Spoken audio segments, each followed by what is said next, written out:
Espinazo Productions presenta Historia de la música sin música. ¡Sábana de fondo! Hoy, la Sinfonía Clásica. A continuación se exponen los apartados que conforman el vídeo.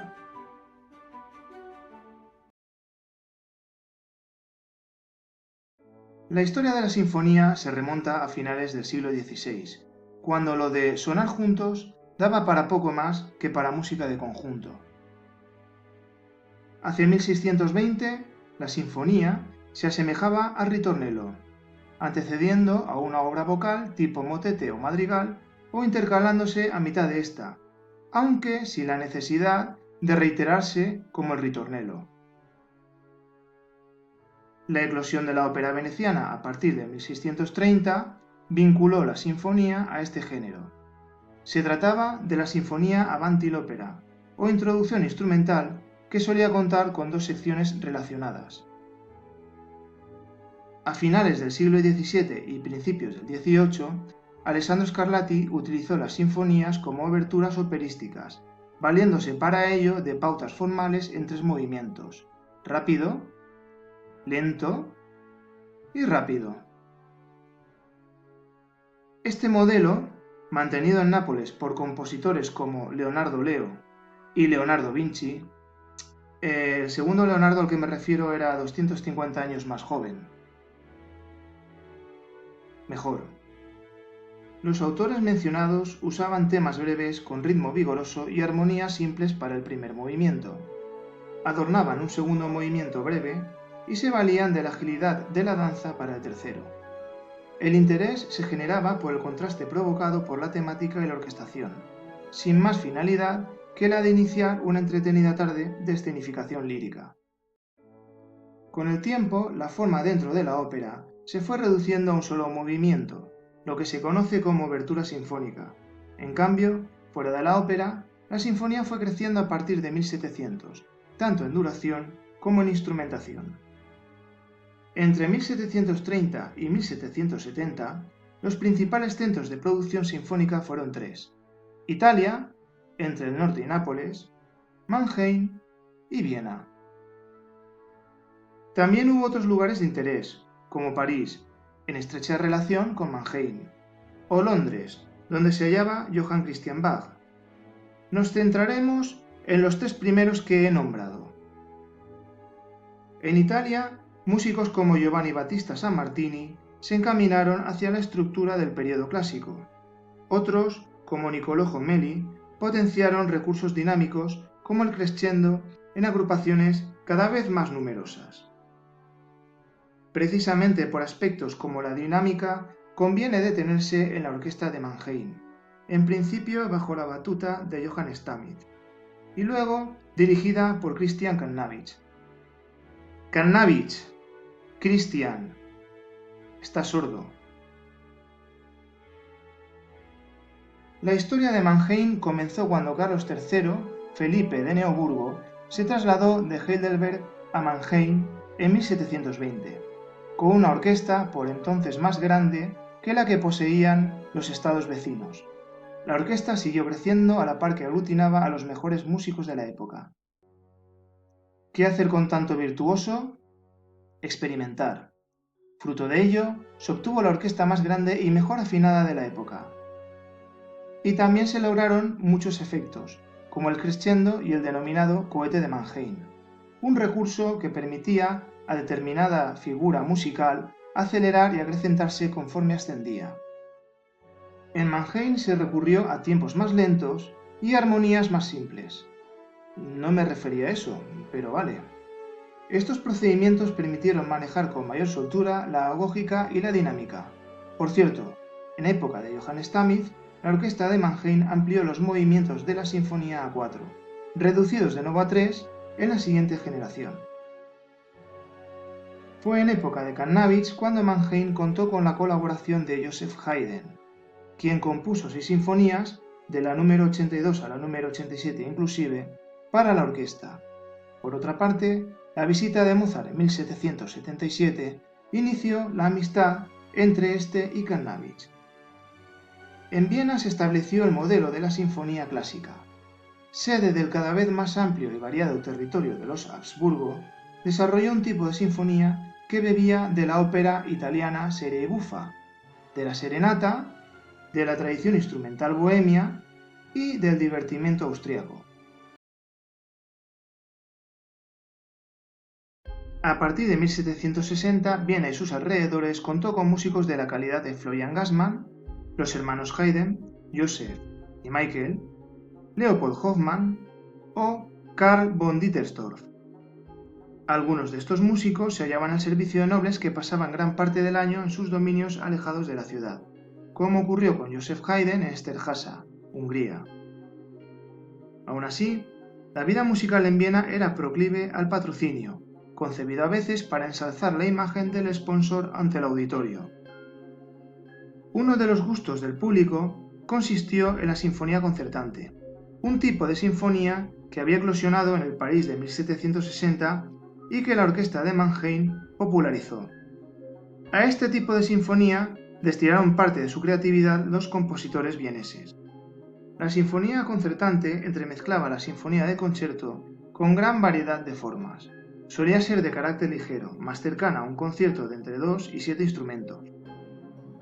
Estas composiciones suelen constar de 2 movimientos, el primero más extenso que el primer movimiento de una sinfonía, el segundo mucho más breve y menos exigente que el primero. Los materiales melódicos, similares a los de la sinfonía, esquilmaban las posibilidades melódicas de los instrumentos solistas. El auge del solista virtuoso del siglo XIX, Paganini, Thalberg, Liszt, Sarasate, fue la causa principal de que la sinfonía concertante cediese su espacio al concierto. En general, la obra musical de mayor relevancia en Viena, como en el resto de Europa, era la sinfonía.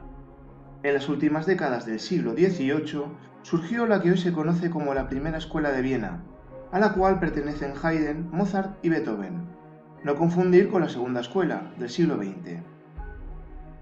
Entre las características que la Primera Escuela de Viena aplicó a la sinfonía se encuentran la riqueza armónica y de orquestación, la consolidación formal y la tendencia a la estructura en 4 movimientos. Aclaremos esta última cuestión. Unas 15 sinfonías de las 30 primeras de Haydn estaban conformadas en 3 movimientos. Influido por Johann Christian Bach, las primeras sinfonías de Mozart eran igualmente en 3 movimientos. Esta tendencia se fue ampliando a 4, número definitivo en las sinfonías de Beethoven. Como recordaréis del vídeo La Sonata Clásica, venga, echadle un vistazo, cuesta muy poco. La estructura del primer movimiento, en forma de sonata, era bitemática y tripartita. En ese vídeo se explicaron el resto de movimientos, asimismo adscritos a la forma sonata, forma lied o tema con variaciones, minueto, que acabó sustituido por el scherzo, y rondó o rondó con forma sonata.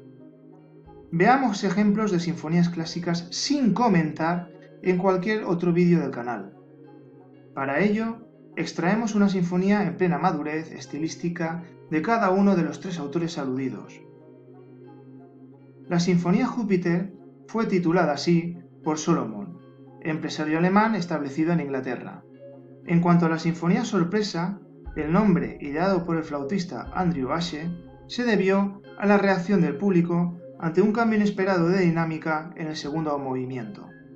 Por último, el secretario y biógrafo de Beethoven, Schindler, llamó Sinfonía del Destino a la Quinta Sinfonía al explicar que el famoso motivo del inicio de la obra era el destino llamando a la puerta.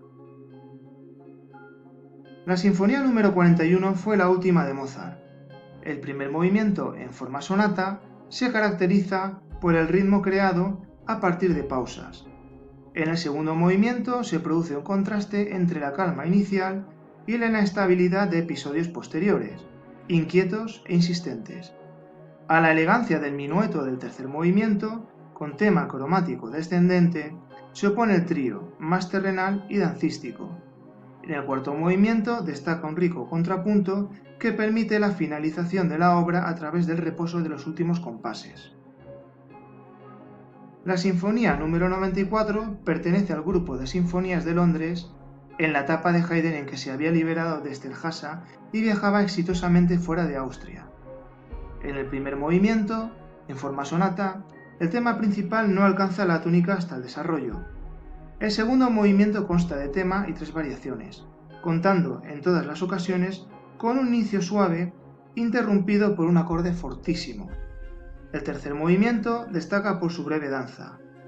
Cierra la sinfonía un cuarto movimiento con pasajes virtuosos.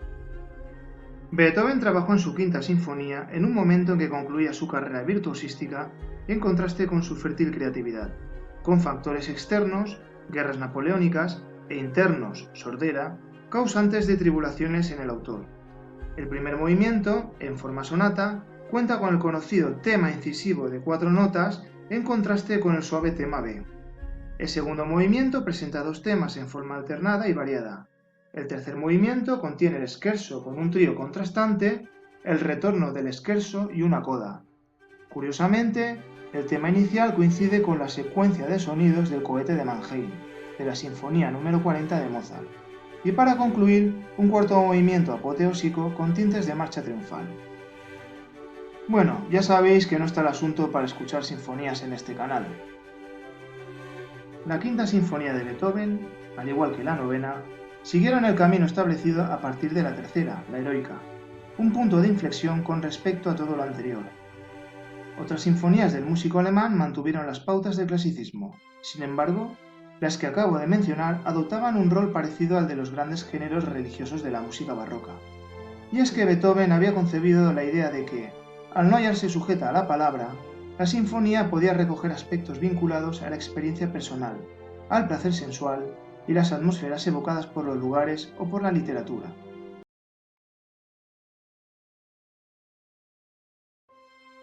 Beethoven planteó la posibilidad de que algunos movimientos se sucediesen de manera continua, lo que, unido a cuanto se ha mencionado, supuso un reto difícil de superar.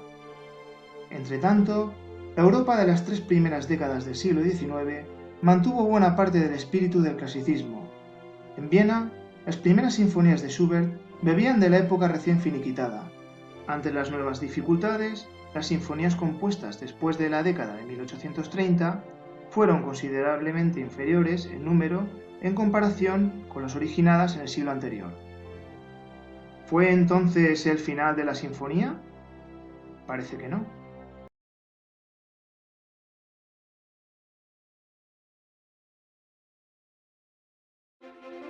Hasta aquí el vídeo de hoy. No olvides agradecer mi labor, es decir, pulgar hacia arriba y todo lo demás. Nos vemos en próximos vídeos.